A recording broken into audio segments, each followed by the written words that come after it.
শাড়ি পরে রেডি হয়ে গেলাম জেসমিন আপুর বাসায় যাব ঈদের পার্টি সেজন্য।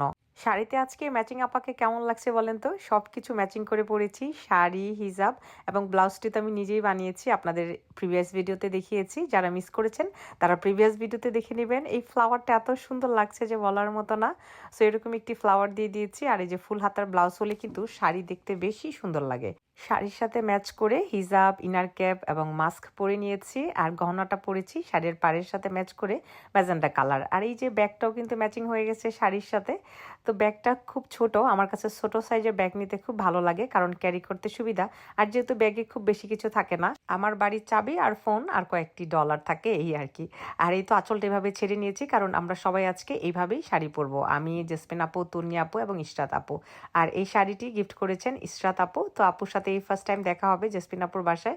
আমি খুবই খুবই এক্সাইটেড আপুকে দেখার জন্য, আর খুব ভালো লাগছে। আর জেসমিন আপু এরকম একটা ঈদের আয়োজন করেছে, সেজন্য আপুকে অনেক অনেক থ্যাংক ইউ।